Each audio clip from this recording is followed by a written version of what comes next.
नमस्कार, सेहतनामा विद राजेंद्र में आप सभी का स्वागत है। और सेहतनामा में आज बात होगी टॉन्सिल्स पर। बच्चों में अक्सर हो जाते हैं और प्रॉब्लम्स भी बहुत होती है, भयानक दर्द होता है।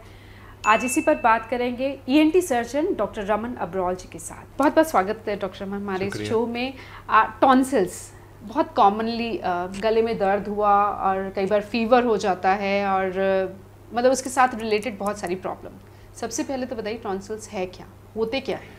देखिए, टॉन्सिल्स एक प्रोटेक्टिव टिश्यू है जो कि बाय बर्थ आपका होता है थोड़ा, और वो प्रोटेक्टिव टिश्यू एक स्पेसिफिक लोकेशन में होता है, थ्रोट में दोनों साइड में होता है, और उसका अर्ली चाइल्डहुड में काफ़ी रोल रहता है इम्यूनिटी बिल्ड करने में, इसमें आपकी एंटीबॉडीज़ बनाने में रोल होता है। इसके अंदर कुछ स्पेसिफिक टिश्यूज़ होते हैं जो कि कोई भी एंटीजन आपके नाक में आया या बैक्टीरिया आपके नाक और गले में आया, उसको रिएक्ट करके एंटीबॉडीज़ बनाते हैं।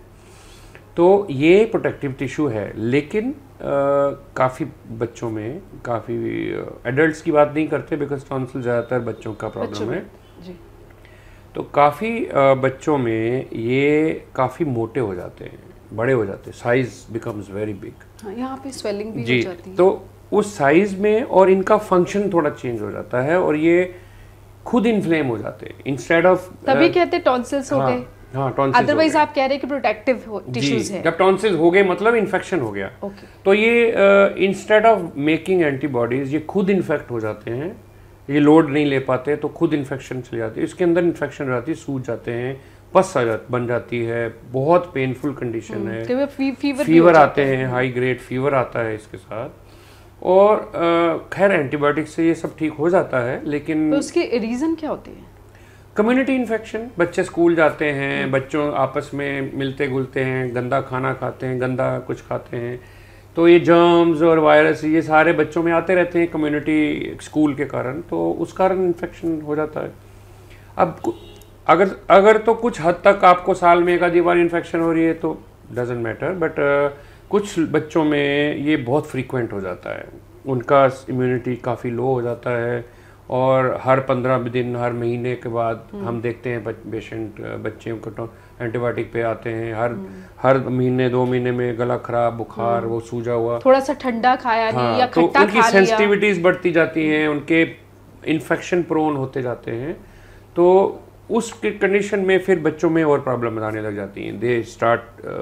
दे फेल टू थ्राइव, उनकी ग्रोथ रुकती है, उनको फ्रीक्वेंट एंटीबायोटिक्स खाने पड़ते हैं, स्कूल लॉस होता है बिकॉज हफ्ता घर में रहते हैं, इन्फेक्शन फ्रीक्वेंट इतनी होती हैं, और एग्ज़ाम के टाइम इन्फेक्शन हो जाए वो और प्रॉब्लम, और ग्रोथ कम होता है, नाक में भी प्रॉब्लम आने लग जाती है, इनका नाक बंद होने लग जाता है, एडिनॉइड्स हो जाने शुरू हो जाते हैं, पेट में दर्द होता है इन काफ़ी पेशेंट्स में, स्ट्रेप्टोकोकल सोर थ्रोट एक बीमारी बोली जाती है जिससे हार्ट में प्रॉब्लम भी आ जाती है। तो ये इसको एड्रेस करना चाहिए, बच्चे हैं क्योंकि बच्चों ने आगे बड़े होना है, इतना फ्रीक्वेंट इन्फेक्शन से उनके लिए ठीक नहीं है। तो फिर जब टॉन्सिल्स हो जाते हैं उसका ट्रीटमेंट क्या होता है?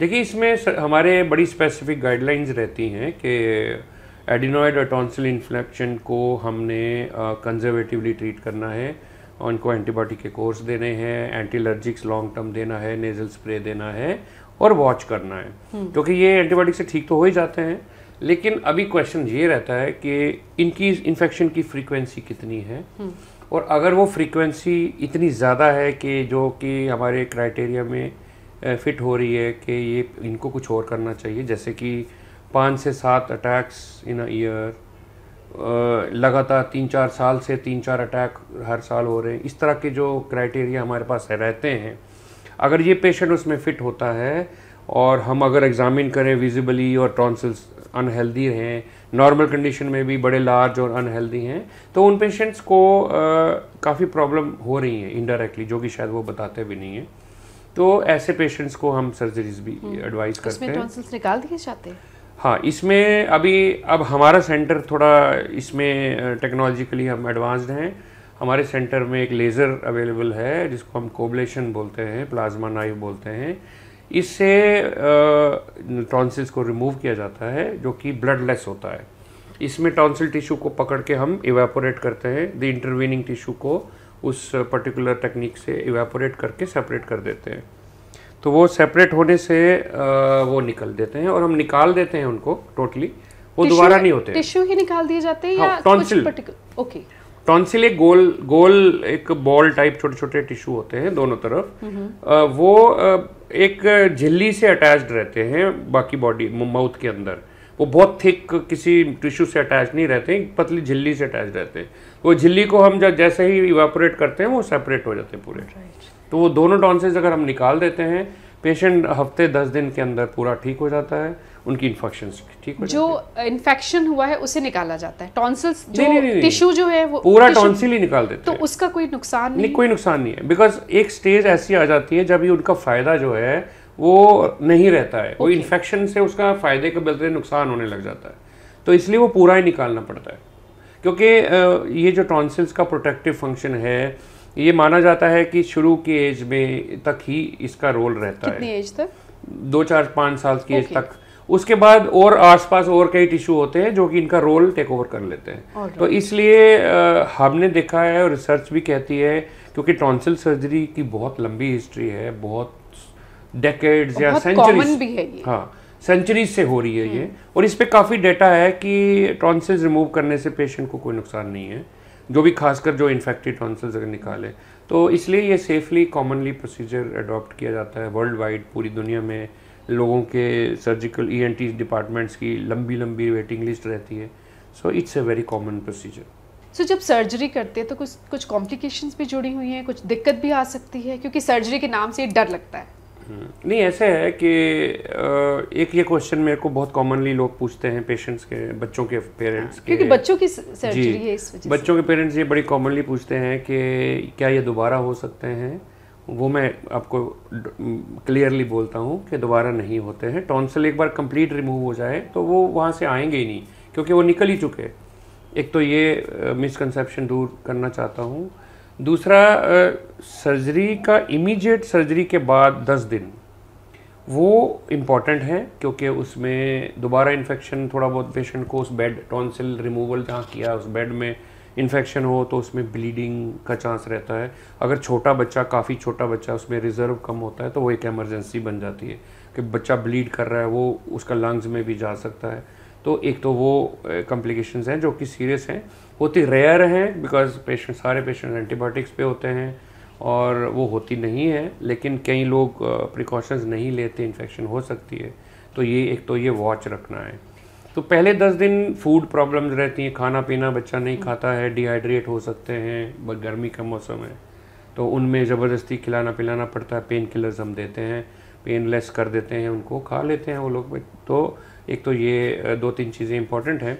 लॉन्ग टर्म में अगर आप मुझे पूछें कोई नुकसान, तो आई डोंट थिंक कोई ऐसा नुकसान है। ऐसा कोई विकल्प है सर्जरी जो नहीं कराना चाहते?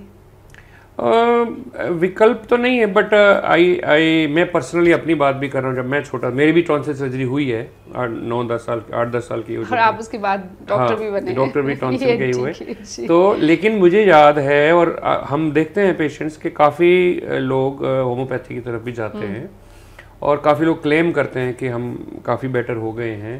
तो कोई हर्ज नहीं है। सर्जरी से पहले, surgery is always a last option, और सर्जरी से पहले अगर आप कुछ और ऑप्शन अडॉप्ट कर सकती हैं, करना चाहते हैं। मेडिसिन से भी क्या इनको?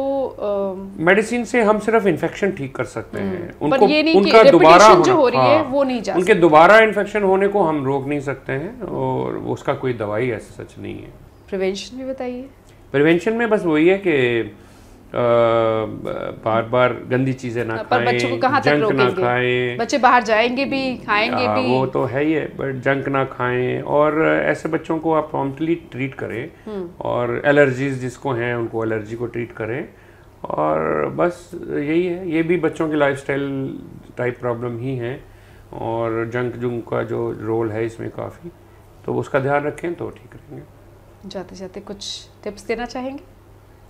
टिप्स इसमें बस यही है कि इसको इग्नोर ना करें। टॉन्सिल इन्फेक्शन अक्सर जब टॉन्सिल्स होते हैं सर तो फीवर होता है, फीवर का इलाज करा लिया जाता है, वो टॉन्सिल्स के बारे में कोई सोच ही नहीं रहा होता। वो बिकॉज वो होम ट्रीटमेंट है ना, इसमें एग्जामिनेशन नहीं किया जाता। घर में किसको पता है टॉन्सिल कौन है, क्या कैसा है, क्योंकि सोर थ्रोट बीइंग सोर थ्रोट, तो sore throat tonsil is part of sore throat, तो सोर थ्रोट को as a general sore throat घर में रेमेडी ट्रीट करते हैं, तो इसलिए वो इग्नोर किया जाता है।